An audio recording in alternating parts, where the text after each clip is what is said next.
Hey folks, Scott Weingart here, and this is the EMCrit podcast. Today on the podcast, a Mind of the Resuscitationist episode. It's been a while, and I think this one's a good topic. This is a podcast on tension and relaxation. Hey, before we get into it, you're listening to the free version of this podcast. And now this is a full episode for free, so don't get scared. You're going to hear that horrible jarring sound. But I would plead with you to consider how much better you could be as a resuscitation doctor if you were a member of EMCrit and getting all the episodes in full and therefore getting the benefit of all the resuscitation goodness that comes from reading every extant piece of literature I could get my hands on, and then along with the team figuring out what the hell we're going to talk about and putting it out there to you so that you could better help your patients to save lives, relieve pain, and all the other good stuff that comes from being critical care minded. So please just consider going on over to emcrit.org/join. All right, let's get right into the show. Another way of thinking about this is the dichotomous flow versus burnout. I've been doing coaching for a while, performance coaching and productivity coaching. And one of the topics that keeps coming up on both ends of the spectrum, people who are coming burnt out and people who are really at the top of their game, is this tension between tension and relaxation. I had a fellow, and he was just an angry guy about so many things. Delightful, but just angry. And there's few things that would get him as incensed as the discussion of what many hospitals were doing to address burnout and the ridiculous bringing an ice cream truck to the ED on a Sunday or giving you a Starbucks gift certificate. It made him just so mad because they really are they're not even Band-Aids on the problem. I think they're the most, scant cosmetic patches that do have no structural integrity whatsoever to actually address the problems of why people are burning out in emergency medicine. And I think to some extent as well, critical care. The thing I keep coming back to when I'm discussing this stuff with clients is a concept that came out of one of my favorite books of all time, called The Art of Learning by Josh Waitzkin. And Waitzkin was a chess prodigy when he was a kid. He was the inspiration for the movie Searching for Bobby Fischer. And after his chess career, went on to be a world champion in Tai Chi and then Jiu-Jitsu, and now in a weird boarding with a sail sport that I can't quite wrap my head around. But the point is, he is someone who has multi-domain mastery. So his pathway to mastering a new set of ideas or a skill set, it's really unparalleled. He's gone world-class in multiple domains. You don't see that very often. And he wrote a book called The Art of Learning. Now, it is a philosophical book. It is not a logistic treatise. It's high-level stuff. And further, it's elucidated with many stories from his life, which on the first go-around, because I've read this book multiple times, I'm like, oh, this is super interesting. And after that first perusal, you're like, oh, God, I wish there was just a summary in his own words of the actual stuff minus the stories. But I often feel that way about business books. But one of the real keys that came out of that first reading and was just hammered into me is the ability to move at will between relaxation and tension. Now, he just mentioned those two as a dichotomy in the book. And in fact, the example he gave, I don't know if it was actually written in the book, it might have been in one of his speaking appearances, was one of the Grassi brothers, the grandmasters of jiu-jitsu. They basically founded the teachings in Brazilian jiu-jitsu. Just amazing. And when he would observe this practitioner at an event, and Waitzkin himself was very keyed up and stressed and, pacing. And if his event got pushed back, it would just be like turmoil because of the need now to wait even longer before you could actually get it done. This was early on in his career in jiu-jitsu. And when he watched the Grassi brother, he was napping the entire time and then would go from 0 to 150 miles per hour in the span of 3 seconds. There was no lead up time. There was no slow ramping up of the acceleration. He could go from perfect relaxation to absolute tension. And now in this regard, tension's being billed as a positive. And I guess this is where I split with Waitzkin, especially in our environment, in emergency medicine and resuscitation. Because what I feel, and the cognitive psych literature backs this up, and we'll talk about some of that, is it's actually a triad. Imagine a triangle, and at one point of the triangle is relaxation. At the second point is what I call tension one. Tension 1 is good. You want it. It's what is referred to in this cog psych literature as challenge, and I'll explain what that is. And then on the last point of the triangle is tension 2, and tension 2 is threat. So now you have this challenge-threat dichotomy, two different kinds of tension. And oftentimes, it could be the exact same situation. And based on your mindset and your perception and your training will be whether you are regarding that situation as one of challenge, which will actually make you more potent, use your skills to even better effect. You'll actually be in that perfect state of arousal. And we'll talk about arousal as well. While someone who hasn't trained as well or hasn't mastered the mindset or is just having a really crappy day may get thrown into tension 2 and view that same situation as a threat and have their performance markedly diminished by the movement from relaxation to type 2 tension. This triangle is actually pictured in the show notes, but there's further, and this is what I'm going to elaborate today, is my belief is that an arrow stemming out from that challenge, that good tension, that tension 1, is flow state. Not in the colloquial sense, but in the actual defined sense from an author named She Sent Me High. I'm sure I'm butchering that, but it's pretty close, or as close as my mouth could get. So She Sent Me High defines flow as a state in which you lose time, you become completely immersed, and it's a incredibly joyful state where you're actually performing without having to have conscious thought. Now, it's similar, but not really the same as meditation. Now, some people will be in flow state and describe it as their version of meditation, and when they do, I never correct them because find your joy, man, but it's not actually true. Flow is different, and in a good job, you could spend a good portion of the shift or in the job time in flow. And that leads to a very remarkably rewarding work position. And you'll find this in your hobbies, because if you're not in flow state in your hobbies, then why the hell are you doing them? When you look up and 2 hours have gone by painting your Dungeons and Dragons miniatures. I've never done this. I hear it is a very flow-inducing state. So the point is, flow is this optimal, desirable state where you're performing at your best and you are really outside your own head. So tension 1 leads to flow, not always, but it's the path. And tension 2 leads to burnout. Tension 2 is the pathway to burnout. And we'll discuss all that as we go. All right, let's talk about relaxation. Relaxation should be the default state in any job that's worth doing.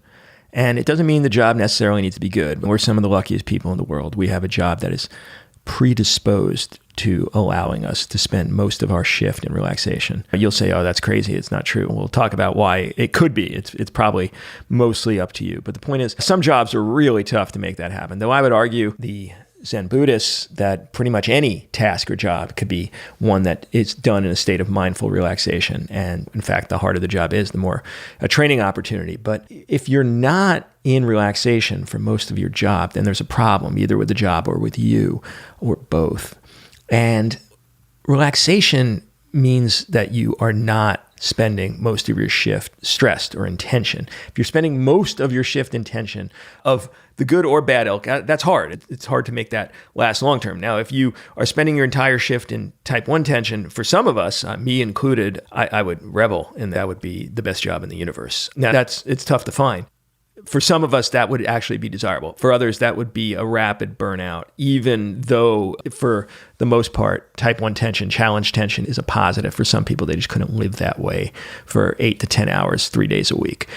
But relaxation should be the default. Now, let's talk about the good stuff first. What would take you from a state of relaxation to this type 1 tension, this challenge situation? And what it basically comes down to is creating a situation in which you have an autotelic activity. Now, autotelic means that the goal of the activity is coming from yourself. That's the literal translation, as opposed to extrinsic. If you're in a job where you're doing it for the pay or for extrinsic social value, then it's probably not going to lead to this flow state or to type 1. It's the stress you feel will be painful. It'll be type 2 stress, even though you might convince yourself it's worth it. But if you could get your job to be an autotelic activity, meaning you actually are, in essence, gamifying it, going to work becomes a game, then you will easily maximize your chances to be in type 1 challenge for any time stress comes up during the shift. Now, how do you make an activity autotelic? She Sent Me High, an author I had mentioned earlier, wrote the book on this. Literally, the book is called Flow. Highly recommended book, though it's dense. It's not an easy read. It's not a business book in that you actually have messages that come out of it, more than 2 or 3 that you could read the back cover for, and then it's just filled with stupid stories. And again, if I'm mispronouncing the name, I apologize. But how to get an activity to be an autotelic, a gamified activity. 1, you set goals. Now, this is key, and I think this is something that most ED docs or critical care docs are not doing, is they're just taking things as they come in the course of their shift. They're not working towards what is in essence a game with progress. And now, what do I mean by this? Anything, even the worst shift, could be made better by a gamified goal. Okay, you realize one of your triggers to go into type 2 tension is people who you deem as drug seeking. That could be a real source of stress for some people. For me, not so much at all. It doesn't mean I'm going to give them the opioids, but I just look at it as a game to be able to get them to the place where I think they'll be better off talking about what's going on in a way that will diffuse the situation and lead to success on both sides. Now, that could be a very touchy-feely experience, but if you gamify it, if you simply go with what is the minimum amount of stressful activity that could get both of us to a point of happiness, I'm not going to read between the lines for you, but I think you understand what I'm saying. In fact, it's very similar to another one of my colleagues who was another very angry guy, just always angry. But one magical thing he decided early on is he gamified his persona with his patients. And it was ostensibly a facade, this market empathy, deep listening and all of this. And I think he would tell himself that it's just a game he's playing. The thing is, if you do that long enough, you become the game. And even though he remained very angry with coworkers and staff, with patients, they just loved him to death. And the visage was a reality. It didn't matter. In fact, they studied this in medical school. And if you feigned empathy, it was no different internally and externally, as far as I remember, to people who were expressing it genuinely, which means fake it till you make it actually works in this regard. So if you gamify situations like that, if you say every patient room you go into, I'm going to be their ultimate dream of what a doctor is supposed to be. Even if I'm pissed off and all sorts of crap's going on in my family and horrible stuff, I'm just going to be like the perfect TV doctor to these people as a game, not real. What you'll find is all of a sudden that the activity becomes gamified. Can you do it? So creating these goals and then playing the game and make as many sub goals as needed. So that's number 1. Number 2 is activity immersion. And this means letting go of whatever's going on outside and just dunking yourself into the experience. 3 is actually paying attention to what's happening, actually looking and seeing the results of what you're doing in a deep, mindful way. Number 4 is to track progress. So actually have some way to be aware of whether you actually are winning the game or not. And then 5 is to go back and if you haven't been where your goal is, to develop the skills needed to make progress through whatever way that lends itself to. Number 6 is learning to enjoy the actual experience.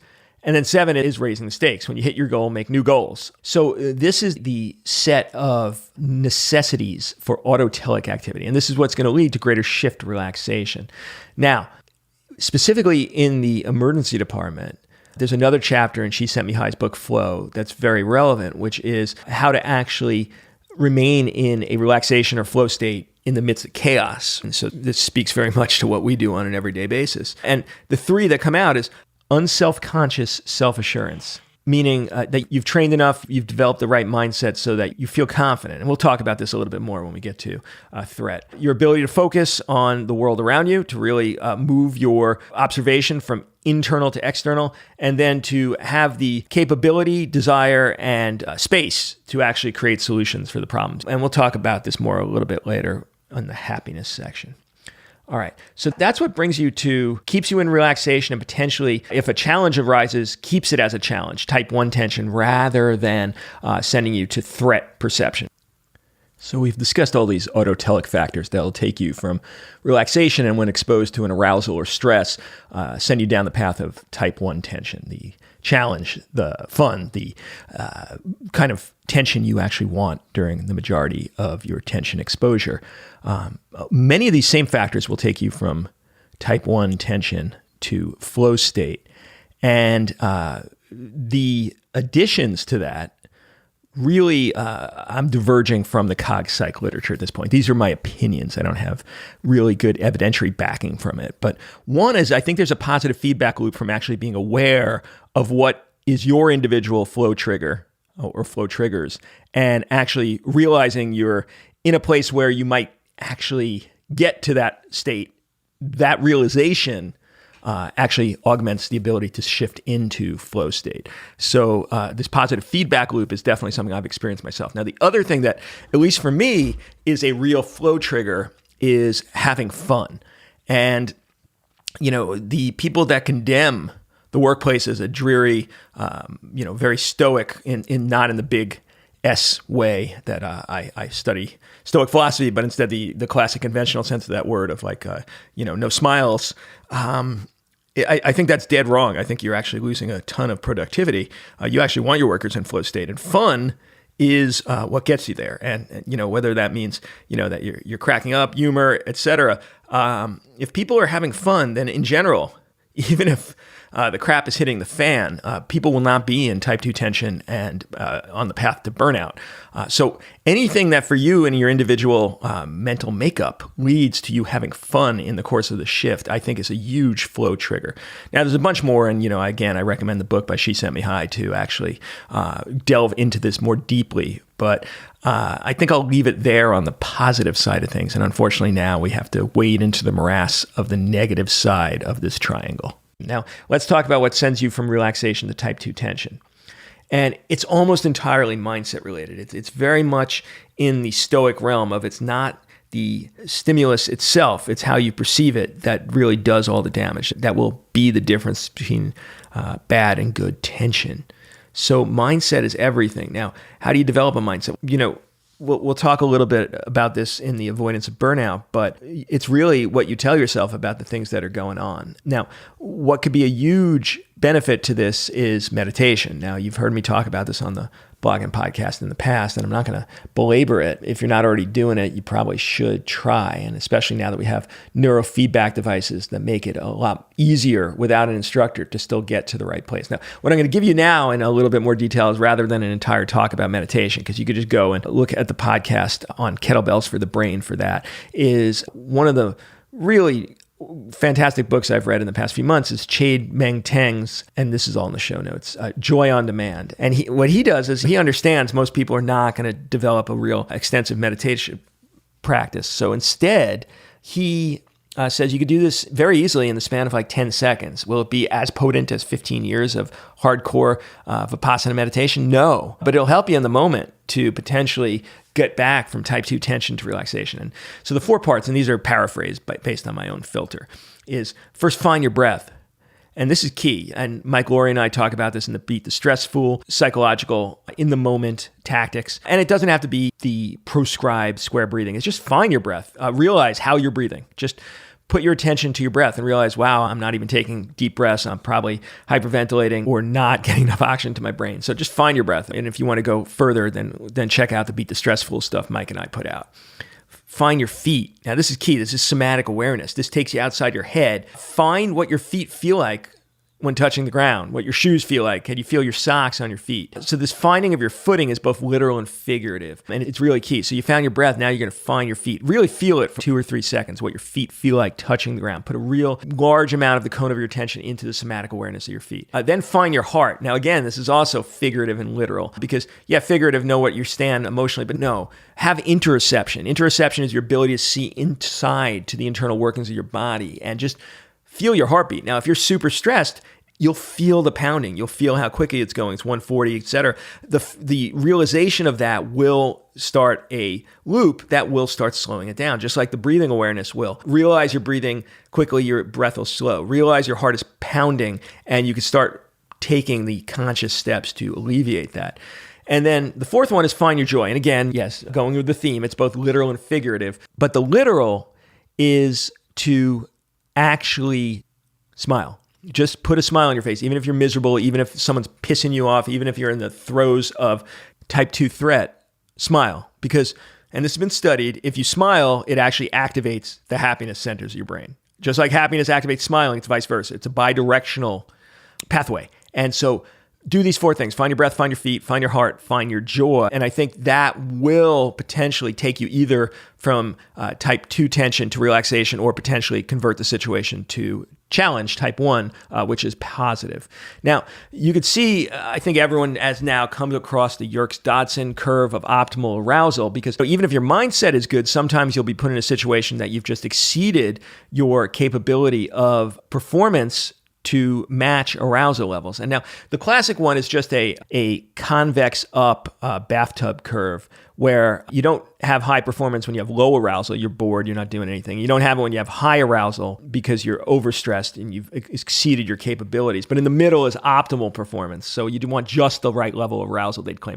The original Yerkes-Dodson, and look, this is another study that is just doomed to get destroyed when they try to replicate it. So don't read too much into this. This is not gospel. This study is very scant amount of evidence for any of this, but it conforms to our presuppositions, and therefore we all quote it. But the original one, I think, is more intriguing because it actually separates out difficult tasks from simple tasks. And it says difficult tasks is as I just described. You perform best when you have the optimal level of arousal, not too high, not too low. But for simple tasks, you don't have a decline. You at the low end of arousal, you're bored, you're not going to perform necessarily well. But as soon as you start hitting the middle range, it stays high regardless of even when you're in high arousal, high stress. And this speaks to what we all know in the training realm, which is if you overtrain, if you master to the point of type 1, system 1 thinking, then it doesn't matter how high your arousal is, you'll still perform. And I'm sure there is some still cut off there probably. If you extended that slope out forever, eventually it would decline, but it's much, much higher into the arousal range than you will see on the standard Yerkes-Dodson curve. There's another one here from Keith McCambridge, which speaks to the same thing. He makes 4 zones. Zone 1, and these are all good performance zones. You're activated, you're not doing great. Your arousal is low, but not so low that your performance sucks. And then 2 is flow. 3 is when you've crossed over and you're distracted, frustrated, you have anxiety, you're just barely hanging on. And then zone 4 is the black zone we used to talk about, where you're actually losing bowel and bladder and you're hopeless and you're in a fight, flight, fear response. And so this all, again, speaks to the convergence of relaxation, tension 1 and tension 2. Now, here's the pain point. This is where I think most of our colleagues that we see just not happy or getting really screwed. What takes type 2 tension, the normal crap that happens during the day? Everyone's going to have some degree of type 2 tension in the course of a shift. You have a fight with a consultant or just something doesn't go, but that doesn't necessarily lead to burnout. And even if you spent a lot of time in the shift, it doesn't necessarily lead to burnout yet. The more you get good at mindset control, even when you are in type 2 tension in the course of a shift, you don't stay there. You could actually convert back to relaxation because you are not allowing it to stick with you. You don't actually keep it with you during the shift. But what my perception of what leads from threat to burnout is, you actually take it home. And this is really the cut point between simply experiencing a crappy shift or actually being on the path to burnout. And the path to burnout happens when you start taking a suitcase home with you after the shift. And this suitcase doesn't contain fun souvenirs from your trip. The suitcase contains the bad stuff, the threat, pain from your shift. You start having anticipation and rumination, meaning you now, not only did you have a bad shift, but now you were dreading the shift to come.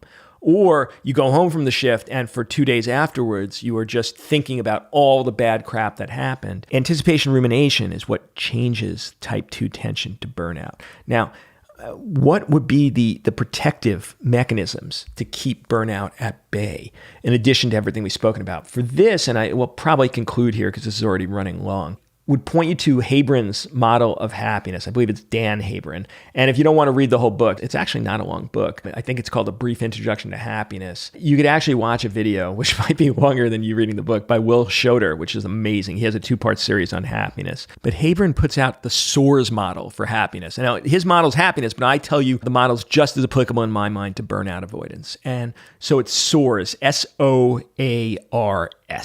And so the first S is security. And now this means feeling safe. And if you're in a place where people are smuggling in guns and there's a shooting in the ED every few months, so that's going to lead to a potential for burnout and type 2 tension pretty much all the time. That's actually bodily security. Then there's material security they put there. And this is where, to some extent, making money that meets your demands in life will go a long way to preventing burnout, but it won't get you all the way there, unfortunately, as the investment bankers show. So that's material security. And then time security. Do you feel like you actually actually own your time, or are you constantly being ordered around doing things that you don't even understand the rationale for? The O is outlook. And we talked about this, but it's so key. Your mindset will determine how you perceive events, whether you perceive things as challenges or threats, whether you perceive things as tension 2 inducing, whether you take it home with you and ruminate on it, and it's going to lead to burnout. And this is Stoicism 101. This is cognitive behavioral therapy. I've spoken about this ad infinitum, and I will continue to do so because this is like the major focus of my mind of the resuscitation work right now. Viktor Frankl's The Space Between Stimulus and Action, and that's where acceptance could live. And if you're accepting your world, if you're not trying to change what has already happened or is inevitable, then all of a sudden your potential for burnout avoidance goes up markedly. The A, so we did S, we did O, the A is autonomy. Now this is key, and I think one of the main sources of burnout is you don't feel like you have the ability to make choices. You're being told by the government, by administrators, by your helpful clinical director telling you the waiting room is busy, and all of a sudden you don't feel like you have choice. You feel like your actions are no longer self-endorsed. And as a result, this controlling environment could really lead you to misery. People want to feel like they can make their own choices. Now, here's the secret. We go back to the outlook. Most of these things are still induced by you. Even though you'll say, oh no, the clinical director came to me and said, the waiting room's full, could you see more patients? And I felt miserable and the entire shift went to crap. That's on you, not them. You want to see as many patients as you could see, but you have your rate at which you're revved up to the max at which it's still safe and comfortable and you're doing a good job. And since we have the triage system in emergency medicine, the sick will always get seen. So you could just ignore it. I'm not telling you to slow down and be a bog for your department, but there's no reason to ever speed up to the point where you're in type 2 tension. If you're in type 1 tension, and I see this all the time in some of my really skilled colleagues, is they'll spend most of the shift in relaxation, and then the clinical director will come and say, yeah, the waiting room's getting destroyed, and they'll just see 8 patients without type 2 tension because they can. They had the additional space to rev it up and be in a flow state, be in an actual state where you're actually performing better. So it really is completely up to your outlook and your mindset for most of this stuff. The administrator tells you something, you can let it go, or you could, keep it. It's totally up to you. But this ability to feel like we're in control of our own actions is key. All right, relationships is the R. And this means you get through a lot if your buddies in the trench are there for you. And the same thing in the ED. If you're on shift with a great team, even as it's going to crap, oftentimes you'll avoid type 2 tension just because you're having fun. You're with people you like and you're in it together. And there's a huge protective aspect to that. And then the last one, and we've spoken about this above for the autotelic work, skilled and meaningful work. Work you could develop competence and mastery in, and work that is not exceeding the boundaries of what you actually know. All right, now there's probably a ton more on this. I spend hours talking about this during coaching sessions. If you're interested in coaching on this kind of stuff, you could go to scottweingart.com and find out more information about that. If this is interesting to you, please put comments in the show notes and I'll consider doing more stuff along these lines. I try not to put too much of this mind to the resuscitation stuff in there simply because I know a lot of people are just coming for clinical stuff, but every once in a while I think it could be really helpful and I'm super curious to hear what you think. Scott Weingart for the EMCrit podcast saying bye-bye.